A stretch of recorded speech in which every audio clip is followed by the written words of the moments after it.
Now next is effect of exercises on muscular system.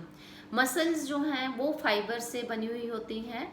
Muscles हमारी body को shape देती हैं, हमारी बॉडी के ऑर्गन्स का जो है वो प्रोटेक्ट करती हैं, और इसके साथ साथ जितना भी रिलैक्सेशन और कॉन्ट्रैक्शन होता है हमारी बॉडी के अंदर वो सिर्फ मसल से ही पॉसिबल है। तो हम मसल्स के बिना कोई भी मूवमेंट नहीं कर सकते हैं। जब हम रेगुलर एक्सरसाइज करते हैं तो इसका इफेक्ट हमारे मस्कुलर सिस्टम पर भी पड़ता है।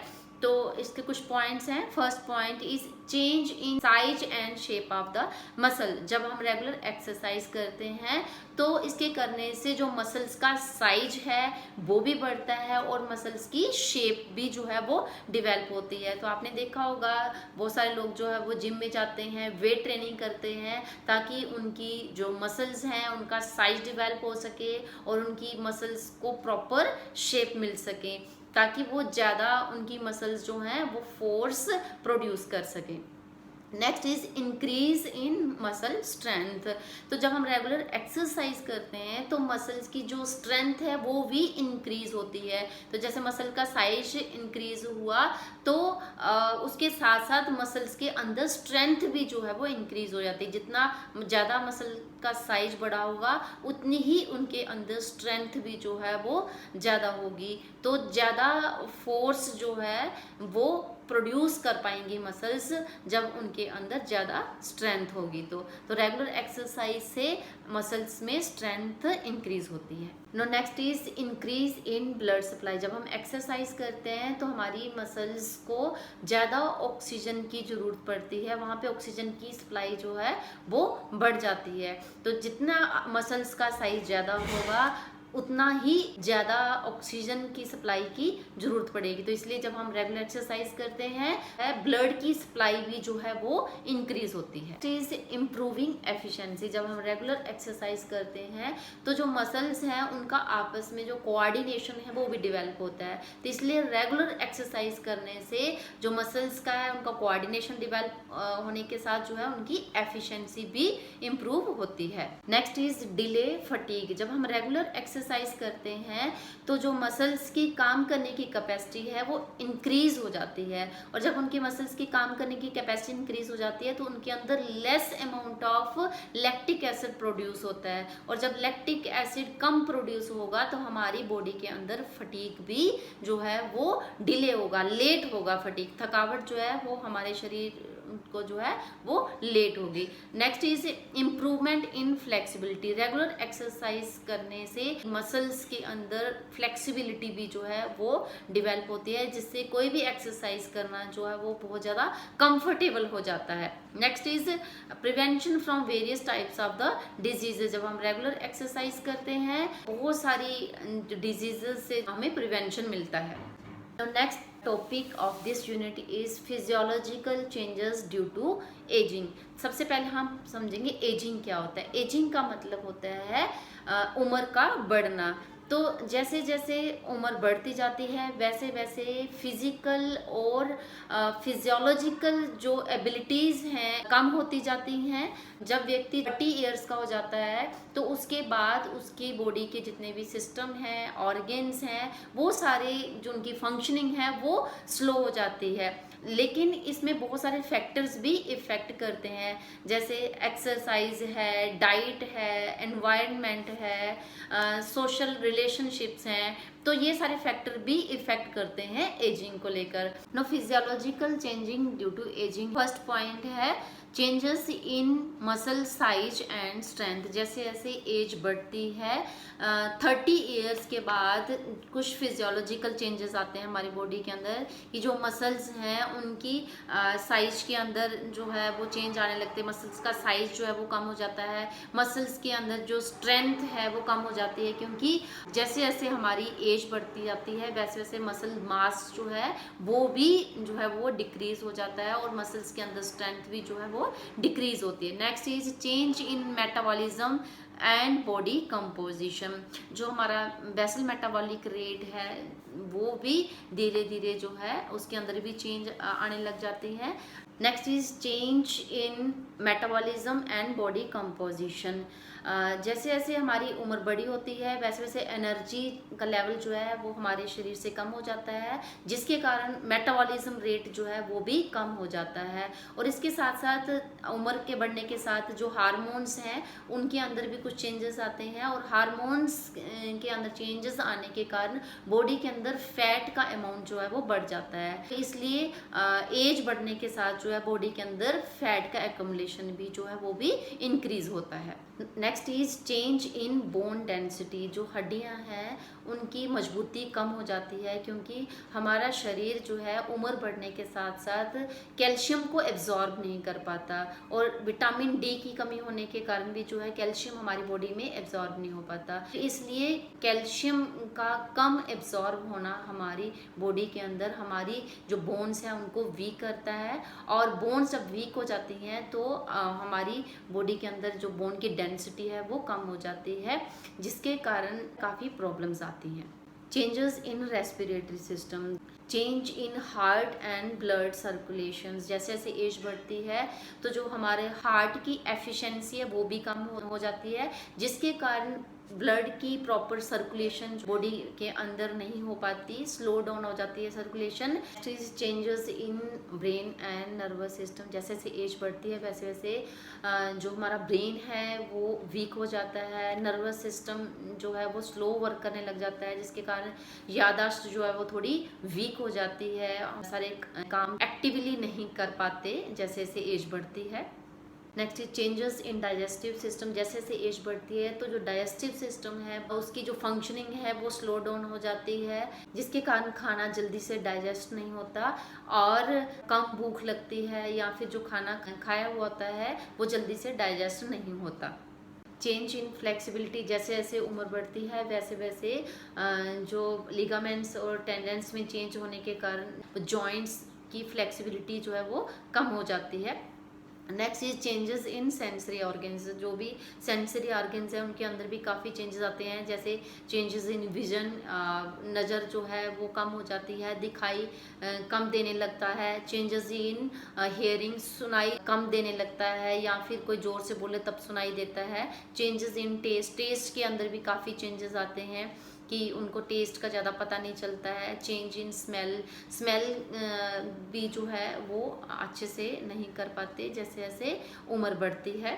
स्किन के अंदर भी काफ़ी चेंज आते हैं कि स्किन जो है वो उसमें इलास्टिसिटी कम हो जाती है और उसमें रिंकल आने लग जाते हैं, बाल जो हैं वो ग्रेश होने लग जाते हैं समय के अनुसार, और नींद के स्लीप के अंदर भी काफ़ी चेंजेस आते हैं कि इस एज में जो है वो नींद भी कम आती है। Next topic is sports injuries. Sports injuries are those injuries which are occurred during exercise or during playing. खेलते समय जो भी इंजरी स्पोर्ट्स पर्सन को होती है उसको हम स्पोर्ट्स इंजरी कहते हैं। स्पोर्ट्स इंजरी जो है वो एक्सीडेंटली भी हो सकती है, या फिर खेलते हुए प्रॉपर इक्विपमेंट का यूज़ ना करने की वजह से, प्रॉपर वार्मिंग अप ना करने की वजह से, या फिर रूल्स एंड रेगुलेशंस को जो है प्रॉपर यूज़ ना करने की वजह से, या फिर और बहुत सारे कारण हो सकते हैं स्पोर्ट्स इंजरीज होने के। नेक्स्ट है types of sports injury. Sports injury को जो है 2 टाइप्स में क्लासीफाई किया है, एक है सॉफ्ट टिश्यू इंजरीज और दूसरी है hard tissue injuries. Hard tissue injuries भी जो है उसके अंदर आती है हमारी बोन इंजरीज, और दूसरी आती है हमारी जॉइंट इंजरीज। तो सबसे पहले हम पढ़ेंगे soft tissue injury. No first is soft tissue injuries. Soft tissue injuries में फर्स्ट है हमारा कंट्यूशन। कंट्यूशन जो है एक मसल इंजरी है। इसमें जो स्पोर्ट्स पर्सन है जब वो किसी हार्ड सरफेस के ऊपर गिरता है तो उसकी जो स्किन के अंदर की जो मसल्स हैं वो रप्चर हो जाती हैं, जिसके कारण जो स्किन है उसको कोई इफेक्ट नहीं पड़ता, लेकिन जो मसल्स हैं वो उनके अंदर कई बार इंटरनल ब्लीडिंग होती है, लेकिन वो ब्लीडिंग जो है वो स्किन से बाहर नहीं आती। तो उस जगह पर थोड़ी देर बाद जो है वो ब्लू कलर का निशान भी पड़ जाता है, और जिसको हम जो है नील कहते हैं। ये जो इंजरी है ज़्यादातर कबड्डी में, बॉक्सिंग में या फिर रेसलिंग में जो है होती है। इसके कुछ सिम्टम्स हैं कि जब ये इंजरी होती है तो उस जगह पे पेन ज़्यादा होता है, स्वेलिंग होती है और उस जगह पर नील पड़ जाता है। इसके जो मैनेजमेंट है, जब भी कंट्यूशन हो किसी स्पोर्ट्स पर्सन को, तो सबसे पहले उसको जो है आइस ट्रीटमेंट जो है वो दिया जाना चाहिए और उसके कुछ घंटे बाद जो है उसको उस बॉडी पार्ट पे मसाज जो है वो की जानी चाहिए किसी भी ऑइंटमेंट की। Next is sprain. स्प्रेन को हम मोच बोलते हैं। स्प्रेन जो है वो एक लिगामेंट इंजरी है। लिगामेंट का ओवर स्ट्रेच होना स्प्रेन कहलाता है। लिगामेंट जो है वो बोन्स जो है, एक बोन जो है दूसरे बोन्स को जोड़ने में हेल्पफुल होती है। लिगामेंट जो है वो दो बोन्स को आपस में जोड़ता है। लिगामेंट इंजरी जो है वो लिगामेंट्स के ओवर स्ट्रेच हो जाने की वजह से होती है। जब भी खिलाड़ी ग्राउंड में खेलता है तो कई बार जो है खेलते खेलते उसका पैर मुड़ जाता है और उसके मुड़ जाने से जो लिगामेंट्स है उसके ऊपर ज़्यादा स्ट्रेच पड़ जाता है, तो लिगामेंट इंजरी हो जाती है जिसको हम स्प्रेन कहते हैं। ये जो है रिस्ट पे भी हो सकता है, एंकल पे भी हो सकता है। जो भी हमारे बॉडी के जॉइंट्स हैं वहाँ पर ये लिगामेंट इंजरी होती है जिसको हम स्प्रेन कहते हैं। इसके कुछ सिम्टम्स हैं कि जब आपको स्प्रेन होता है तो उस बॉडी पार्ट पे स्वेलिंग आ जाती है, सीवियर पेन होता है और जो इसका ट्रीटमेंट है वो प्राइस ट्रीटमेंट दिया जाता है। प्राइस की फुल फॉर्म है पी से बनता है प्रिवेंशन की। प्रिवेंशन में क्या करना है, जिस भी बॉडी पार्ट पे स्प्रेन हो रखा है उसको आपने मूवमेंट नहीं करना है, प्रिवेंट कर देना, उसको उस जगह पे ही स्टॉप कर देना उसकी मूवमेंट, उसको, ताकि और ज़्यादा उस जगह पे इंजरी जो है वो बढ़ ना जाए। नेक्स्ट है आर। आर पे रेस्ट करना है, उस बॉडी पार्ट की मूवमेंट को रोक देना है। आई जो है आइस, उस जगह पर जो है आइस का ट्रीटमेंट करना है कि किसी भी एक कॉटन क्लॉथ में आइस डाल के और उस अफेक्टेड एरिया पे आपने आइस लगानी है। सी है कंप्रेशन, किसी भी इलास्टिक बैंडेज के साथ आपने उस बॉडी पार्ट को जो है वो बांध देना है। उसके बाद है ई मतलब एलिवेशन। एलिवेशन मतलब कि जिस भी बॉडी पार्ट पे चोट लगी है वहाँ पे स्वेलिंग ना हो जाए, इसलिए उस बॉडी पार्ट को रेज कर देना है, ऊपर उठा देना है किसी भी तकिया वगैरह से, जैसे पेशेंट को लिटा के, और उसका पैर में अगर मोच आई है तो उसको पैर को ऊपर उठा देना, अगर हाथ में आई है तो हाथ को ऊपर उठा देना। Next is strain. स्ट्रेन को हम खिंचाव भी कहते हैं। ये एक मसल इंजरी है, इसको हम टेंडन इंजरी भी कहते हैं। मसल्स का ओवर स्ट्रेच हो जाना या टेंडन्स का ओवर स्ट्रेच हो जाना जो है वो स्ट्रेन कहलाता है। स्ट्रेन में क्या होता है कि जो मसल्स हैं वो ओवर स्ट्रेच हो जाती हैं या फिर टेंडन्स ओवर स्ट्रेच हो जाती हैं। टेंडन्स जो है वो बोन्स और स्किन जो है वो दोनों अटैच होकर जो है वो टेंडन्स बनाती हैं। तो ये जो टेंडन्स हैं ये ओवर स्ट्रेच हो जाती हैं, तो मसल्स का ओवर स्ट्रेच हो जाना जो है वो स्ट्रेन कहलाता है। आपने देखा होगा बैडमिंटन के अंदर जो है एल्बो कई बार जो है ओवर स्ट्रेच हो जाती है, या फिर हैमस्ट्रिंग मसल जो है, जो थाई की मसल्स हैं वो ओवर स्ट्रेच हो जाती हैं रनिंग करते हुए या फिर कोई गेम खेलते हुए। तो ये ज़्यादा सीवियर होती है एज़ कम्पेयर टू स्प्रेन।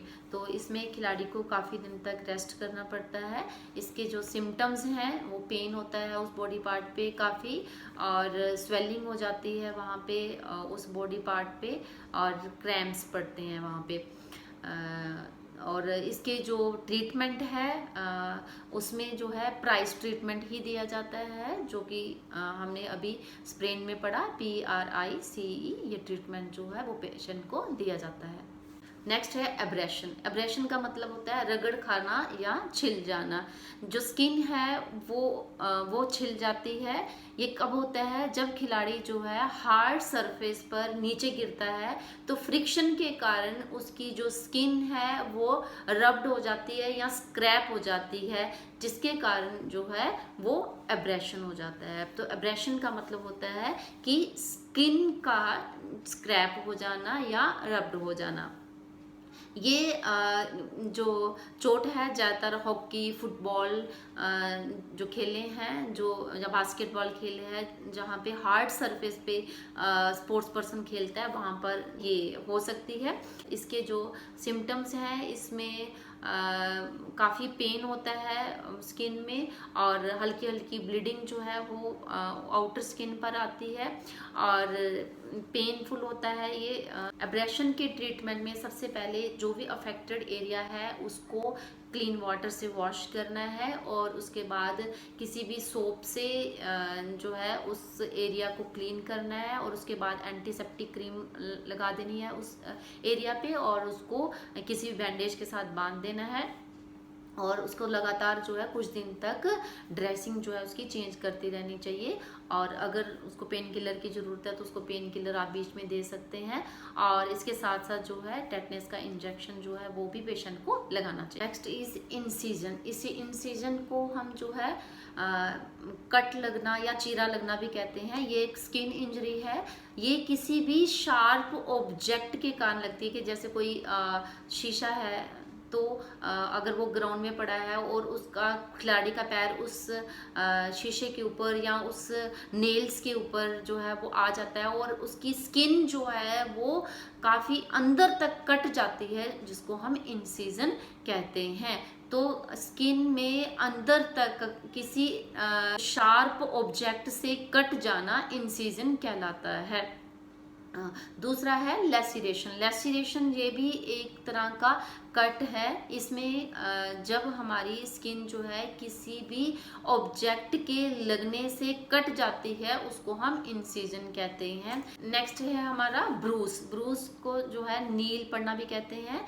ये भी एक स्किन इंजरी है। इसमें किसी भी हार्ड ऑब्जेक्ट पे स्किन का जो है वो टकराना आपस में, और उस स्किन का जो है वो नीला पड़ जाना, जिसमें ब्लड जो है वो स्किन से बाहर नहीं निकलता, उसको हम ब्रूस कहते हैं। Next is heart tissue injuries. Heart tissue injuries के अंदर बोन इंजरीज और जॉइंट इंजरीज आती हैं। फर्स्ट है हमारी बोन इंजरीज। बोन इंजरीज को फ्रैक्चर भी बोलते हैं। जब भी बोन्स जो हैं वो ब्रेक होती हैं या फिर क्रैक आता है उनके अंदर, तो उसको हम बोन इंजरी या फिर फ्रैक्चर बोलते हैं। There are various types of the bone injuries. First है हमारा सिंपल फ्रैक्चर। सिंपल फ्रैक्चर में क्या होता है कि बोन जो है वो किसी एक हिस्से से टूट जाती है, और जो मसल्स हैं उनके ऊपर किसी तरह का कोई इफेक्ट नहीं पड़ता है। सेकंड है कंपाउंड फ्रैक्चर। कंपाउंड फ्रैक्चर के अंदर जो बोन है वो ब्रेक होती है, तो वो मसल्स को भी इफेक्ट करती है। मतलब बोन जो है वो ब्रेक होने के बाद स्किन से जो है वो बाहर निकल जाती है, स्किन को भी डैमेज करती है। नेक्स्ट है कॉम्प्लिकेटेड फ्रैक्चर। कॉम्प्लिकेटेड फ्रैक्चर के अंदर क्या होता है कि जो बोन है वो ब्रेक जब होती हैं तो वो इंटरनल ऑर्गन्स को भी डैमेज करती हैं। जैसे जो है अगर आपकी जो रिब्स जो हैं वो उनके अंदर फ्रैक्चर हो जाता है, तो वो हार्ट के अंदर या फिर लंग्स के अंदर जो है इंसर्ट हो जाती हैं, तो वो जो है कॉम्प्लिकेटेड फ्रैक्चर कहलाता है। इसमें जो बोन्स हैं वो इंटरनल ऑर्गन्स को डैमेज करती हैं। नेक्स्ट है green stick fracture. Green stick fracture जो है ये बच्चों के अंदर होता है। ये उन बोन्स में होता है जो कि बहुत ज़्यादा सॉफ्ट होती हैं। ये ज़्यादातर बच्चों में ही होती हैं। तो बोन्स पे लगातार स्ट्रेस पड़ने से जो बोन्स हैं जो बेंट हो जाती हैं, मुड़ जाती हैं, इसको हम ग्रीन स्टिक फ्रैक्चर बोलते हैं। नेक्स्ट है कम्युनिटेड फ्रैक्चर। कम्युनिटेड फ्रैक्चर में जो बोन्स है वो 2 या 3 हिस्सों में या फिर पीसेस में जो है वो ब्रेक हो जाती है। और नेक्स्ट है इम्पैक्टेड फ्रैक्चर। इम्पैक्टेड फ्रैक्चर में एक बोन जो है वो जब टूटती है तो वो दूसरी बोन के अंदर इंसर्ट हो जाती है। तो एक बोन का टूटकर दूसरी बोन के अंदर इंसर्ट हो जाना जो है वो इम्पैक्टेड फ्रैक्चर कहलाता है। और इसके बाद जो इसके सिम्टम्स हैं, जब भी किसी को बोन इंजरी होती है तो उस अफेक्टेड एरिया पे काफ़ी सीवियर जो है वो पेन होता है, स्वेलिंग हो जाती है उस एरिया पे, और थोड़ा सा भी मूवमेंट करने पे जो है वहाँ पे काफ़ी पेन होता है। इसका जो ट्रीटमेंट है, जब भी ऐसा लगे कि उस पर्टिकुलर पार्ट में काफ़ी ज़्यादा पेन है और मूव करने पे वहाँ पे पेन बढ़ रहा है, तो उसी वक्त जो है उस पार्ट की जो मूवमेंट जो है उसको रोक देनी चाहिए, मूवमेंट ज़्यादा नहीं करनी चाहिए, और उस अफेक्टेड पार्ट को किसी भी स्पोर्टिंग मटेरियल के साथ उसको बांध देना चाहिए, और बिना उसको आगे पीछे मूवमेंट किए हुए उसको उसी स्थान पे जो है उसको बांध दो, और उसके बाद जो है डॉक्टर के पास ले जाना चाहिए, और फिर उस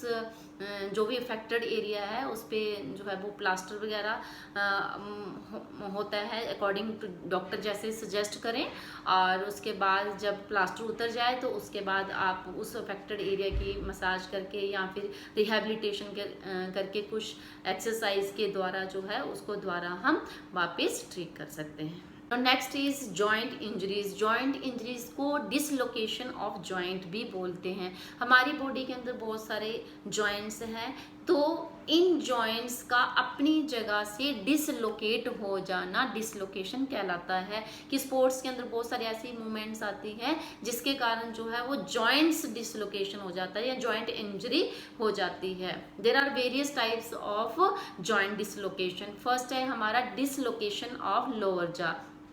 कई बार क्या होता है कि खिलाड़ी जो है बहुत जोर से भागता हुआ आ रहा है और एक खिलाड़ी जो है दूसरी खिलाड़ी की चिन से टकरा जाता है, या फिर नीचे गिर के चिन जो है वो जमीन से टकरा जाती है, तो उसके कारण जो लोअर जॉ है वो अपनी जगह से डिसलोकेट हो जाता है। इसको हम बोलते हैं डिसलोकेशन ऑफ लोअर जॉ।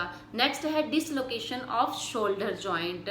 कई बार खिलाड़ी जब खेलता है तो बहुत ज़्यादा फोर्स से दूसरा खिलाड़ी भी आ रहा होता है, तो दोनों खिलाड़ी आपस में उनके शोल्डर एक दूसरे से टकराते हैं, या फिर भागते हुए किसी ऑब्जेक्ट से शोल्डर लग जाता है, या फिर ग्राउंड पे बहुत फोर्सफुली जो है शोल्डर टच होता है, जिसके कारण शोल्डर जो है वो अपनी जगह से डिसलोकेट हो जाता है। नेक्स्ट है डिसलोकेशन ऑफ हिप जॉइंट। खिलाड़ी जब खेल रहा होता है तो कई बार वो ज़मीन पे जो है बड़े प्रेशर से नीचे गिरता है, या फिर उसके ऊपर कोई बहुत सारा फोर्सफुली ऑब्जेक्ट जो है उसके ऊपर गिर जाता है, या फिर हैवी वेट जो है वो हिप्स के ऊपर गिर जाता है, जिसके कारण हिप जो है वो डिसलोकेट हो जाता है। और नेक्स्ट है डिसलोकेशन ऑफ रिस्ट। जो कलाई है इसका डिसलोकेशन हो जाना। खेलते हुए खिलाड़ी कई बार जो है नीचे गिर जाता है हाथ के बल, और हाथ मुड़ जाता है, जिसके कारण उसकी जो रिस्ट है वो डिसलोकेट हो जाती है। तो इसलिए बहुत सारे सिचुएशंस जो है वो गेम्स के अंदर ऐसी आती हैं जिसमें खिलाड़ी की डिसलोकेशन ऑफ जॉइंट्स हो जाती है। डिसलोकेशन ऑफ जॉइंट्स के अंदर जो सिम्टम्स है, इसमें क्या होता है कि जो भी डिसलोकेशन है वो दिखती है, क्योंकि जो वहाँ पे पर्टिकुलर जो बॉडी पार्ट है वो वहाँ से मुड़ जाता है, वहाँ उस अफेक्टेड एरिया पे स्वेलिंग जो है वो काफ़ी होती है, और सीवियर पेन भी जो है उस जगह पर होता है। ट्रीटमेंट जो है वो जॉइंट इंजरीज का फर्स्ट है इमोबिलाइजेशन। जो भी बॉडी पार्ट है उसको किसी भी स्लिंग के साथ जो है वो उसको सेट कर देते हैं बॉडी पार्ट को, और फिर उसकी मूवमेंट को जो है वो रोक देते हैं। मूवमेंट कुछ दिन तक जो है वो उस बॉडी पार्ट की नहीं करते। नेक्स्ट है रिडक्शन। रिडक्शन में क्या करना है कि कई बार डॉक्टर जो है वो खुद से उस जो बॉडी पार्ट है खुद से उसके ऊपर थोड़ी फोर्स लगा के उस बॉडी पार्ट को अपनी जगह पे लगाने की वो कोशिश करते हैं। नेक्स्ट है सर्जरी। कई बार क्या है डिसलोकेशन बहुत ज़्यादा होता है तो उसके लिए जो है वो सर्जरी भी करनी पड़ सकती है। और लास्ट है रिहैबिलिटेशंस। रिहैबिलिटेशन मतलब है कि दोबारा से स्पोर्ट्स पर्सन को पहले वाली स्थिति में लाना एक्सरसाइज के द्वारा। तो बहुत सारी एक्सरसाइज उस पर्टिकुलर बॉडी पार्ट्स की देनी है, जिसके कारण जो स्पोर्ट्स पर्सन है वो दोबारा से खेलने के लिए तैयार हो सके। Next is causes are sports injuries. Sports injuries के होने के क्या कारण हैं? बहुत सारे कारण हैं स्पोर्ट्स इंजरीज होने के। कुछ मेन कारण है। फर्स्ट है इम्प्रॉपर वार्मिंग अप और इम्प्रॉपर कंडीशनिंग। जब भी स्पोर्ट्स पर्सन गेम में जाता है खेलने के लिए, तो अगर उसकी प्रॉपर वार्मिंग अप नहीं है, कंडीशनिंग उसकी नहीं है, तो वो उसको इंजरी हो सकती है। नेक्स्ट है इनकरेक्ट टेक्निक। उसकी टेक्निक ही खेलने की सही है नहीं है, अगर वो सही ढंग से टेक्निक के साथ नहीं खेल रहा तो इंजरी हो सकती है। Improper clothing and footwear. जो भी जो ड्रेस उसको चाहिए खेलने के लिए और वो ड्रेस उसके अकॉर्डिंग कंफर्टेबल नहीं है, या फिर फुटवेयर जो है वो उसके अकॉर्डिंग, गेम के अकॉर्डिंग नहीं है, तो जो है इंजरी होने के चांस हो सकते हैं। नेक्स्ट है पुअर न्यूट्रिशन। अगर खिलाड़ी जो है अच्छी डाइट नहीं लेता, उसकी डाइट के अंदर न्यूट्रिशन की कमी है, तो इंजरीज हो सकती है। किसी पर्टिकुलर विटामिन की कमी या फिर कैल्शियम या फिर न्यूट्रिएंट्स की कमी होने के कारण। नेक्स्ट है फिटनेस लेवल। अगर खिलाड़ी का फिटनेस लेवल बहुत लो है और वो अगर हार्ड गेम खेलता है, उसकी प्रैक्टिस करता है, तो उसको इंजरी हो सकती है। तो पहले फिटनेस लेवल को जो है वो इम्प्रूव करें, फिर जो है धीरे धीरे जो है कम्प्लेक्सिटी की तरफ जो है वो खिलाड़ी को बढ़ना चाहिए। एज भी एक फैक्टर है कि अगर छोटी एज का बच्चा या फिर बड़ी एज का कोई पर्सन जो है लंबे समय तक खेलता है, तो उसकी जो शरीर है उसके अकॉर्डिंग नहीं होता, तो उसके कारण हो सकती है इंजरी। वेट या साइज हो सकता है, मतलब अगर किसी का वेट हैवी है उसके कारण इंजरी हो सकती है। बॉडी का पोस्चर सही नहीं है उसके कारण हो सकती है। फटीग, खिलाड़ी जो है अगर वो थका हुआ है, लगातार वो कंपटीशन में इन्वॉल्व हो रहा है, तो ज़्यादा थकावट होने के कारण भी जो है वो फटीगनेस आती है। ओवर ट्रेनिंग, खिलाड़ी जो है वो ओवर ट्रेनिंग ले रहा है, बार बार जो है ट्रेनिंग ले रहा है, रेस्ट नहीं है उसकी ट्रेनिंग के बीच में, उसके कारण हो सकती है। कोचिंग प्रॉपर नहीं होने के कारण हो सकती है। सरफेस भी एक कारण है कि जहाँ जिस सरफेस पे बच्चा खेल रहा है वो सरफेस उस स्पोर्ट्स के अकॉर्डिंग नहीं है, तो उसके कारण there are lot of the reasons behind the sport. Next है prevention of sports injuries. Sports injuries जो है वो ग्राउंड में या खेल के दौरान तो खिलाड़ी को होना स्वाभाविक है, लेकिन ये कम हो, इसकी जो है कुछ प्रिवेंशन हम कर सकें, तो उसके लिए कुछ पॉइंट्स को हमें ध्यान रखना चाहिए ताकि हम स्पोर्ट्स की इंजरीज को प्रिवेंट कर सकें। फर्स्ट पॉइंट है proper warming up and conditioning. जब भी खिलाड़ी गेम में खेलने के लिए जाए तो उसकी बॉडी जो है वो प्रॉपर वार्म अप होनी चाहिए, प्रॉपर जो है उसकी कंडीशनिंग होनी चाहिए। देन प्रॉपर स्ट्रेचिंग जो है उसकी हर एक बॉडी पार्ट की होनी चाहिए, ताकि वो डायरेक्ट गेम में जो है वो खेलने ना जाए, क्योंकि उसको इंजरी हो सकती है। उसके बाद है प्रॉपर प्लेइंग सरफेस। जिस भी सरफेस पे वो खेल रहा है वो उस गेम के अकॉर्डिंग होना चाहिए। अगर उस गेम के अकॉर्डिंग वो सरफेस नहीं है तो इंजरी हो सकती है। उसके बाद है जो भी टेक्निक वो यूज़ कर रहा है, that should be a right technique. अगर वो टेक्निक सही नहीं है, स्किल सही नहीं है, तो इंजरी जो है होने के चांस हो सकते हैं बच्चे को। Then proper rules and regulations को फॉलो करे, फिर इंजरी होने के चांस कम हो जाते हैं। फिटनेस लेवल जो है वो बच्चे का अच्छा होना चाहिए, उसको रेगुलर चेक करना चाहिए बच्चे को अपना फिटनेस लेवल। और इसके साथ साथ जो है बैलेंस डाइट जो है वो बच्चे को लेनी चाहिए। किसी की कमी है न्यूट्रिएंट्स की, तो उसके कारण जो है बच्चे को चोट लग सकती है। प्रॉपर हाइड्रेशन जो होना चाहिए, ऐसा ना हो कि बच्चे को अगर डिहाइड्रेशन हो जाता है तो उसके कारण भी चोट लग सकती है। जब एक्सरसाइज की खत्म हो जाती है, गेम्स की खत्म हो जाती है, तो उसके बाद जो है प्रॉपर कूल डाउन भी उसको करना चाहिए, प्रॉपर रेस्ट लेना चाहिए उसको। जैसे लगातार वो गेम में पार्टिसिपेट कर रहा है बच्चा, तो उसके बीच में रेस्ट जरूर होना चाहिए। और अगर रेस्ट नहीं करेगा तो फटीग होने के कारण जो है उसको इंजरी होने के चांस जो है वो बढ़ जाते हैं। प्रॉपर इक्विपमेंट्स जो है वो यूज़ करे बच्चा। प्रोटेक्टिव गार्ड्स की ज़रूरत है, उस प्रोटेक्टिव गार्ड्स का यूज़ करे। न्यूट्रिटिव डाइट ले, और इसके साथ साथ जो है वो अपनी ट्रेनिंग का जो है एक पर्टिकुलर शेड्यूल बनाए। Next is first aid. First aid को हम प्राथमिक चिकित्सा बोलते हैं। First aid is the first step which is given to the victim of the accidental before arrival the doctor. Doctor के आने से पहले किसी भी मरीज को जो उपचार दिया जाता है उसको हम फर्स्ट एड कहते हैं।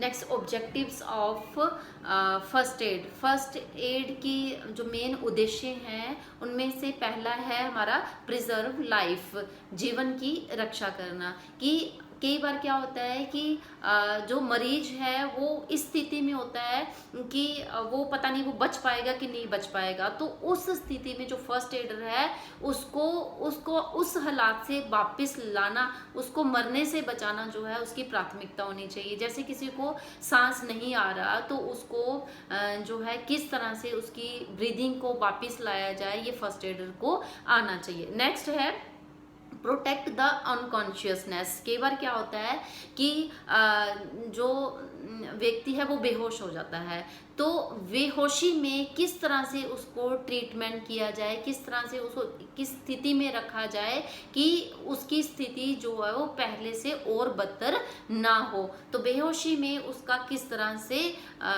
जो उसकी सहायता की जाए, ये फर्स्ट एडर को जो है वो पता होना चाहिए। नेक्स्ट है हमारा प्रिजर्व इंजरी और इलनेस बिकमिंग वर्स।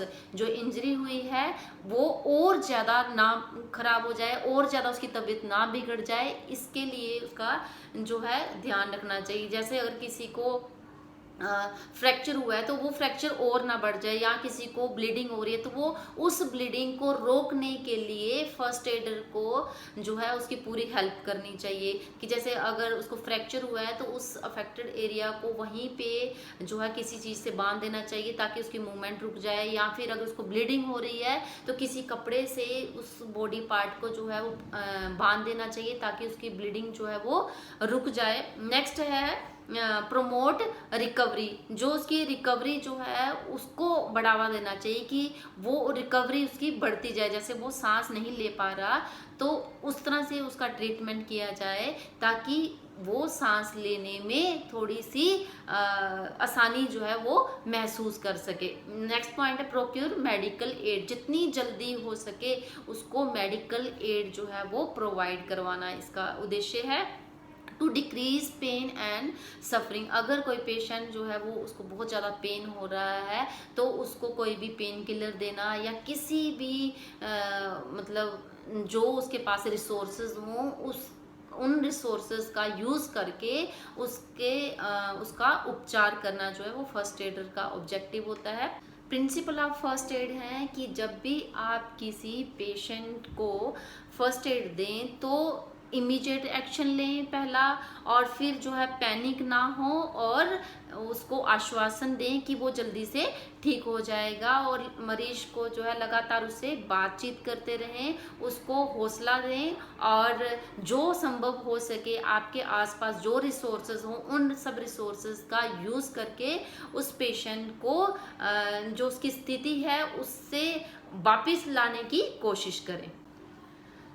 तो स्टूडेंट्स, मुझे उम्मीद है आपको ये टॉपिक अच्छे से समझ आ गए होंगे, क्योंकि मैंने बहुत अच्छे से हर एक टॉपिक को कवर किया है। फिर भी आपकी कोई क्वेरी हो तो मुझे कमेंट ज़रूर करें, और अगर आपने मेरा चैनल सब्सक्राइब नहीं किया है तो आप सब्सक्राइब ज़रूर करें, क्योंकि आने वाले टाइम में मैं फिज़िकल एजुकेशन से रिलेटेड वीडियोज़ जो है वो डालती रहूँगी। Thank you.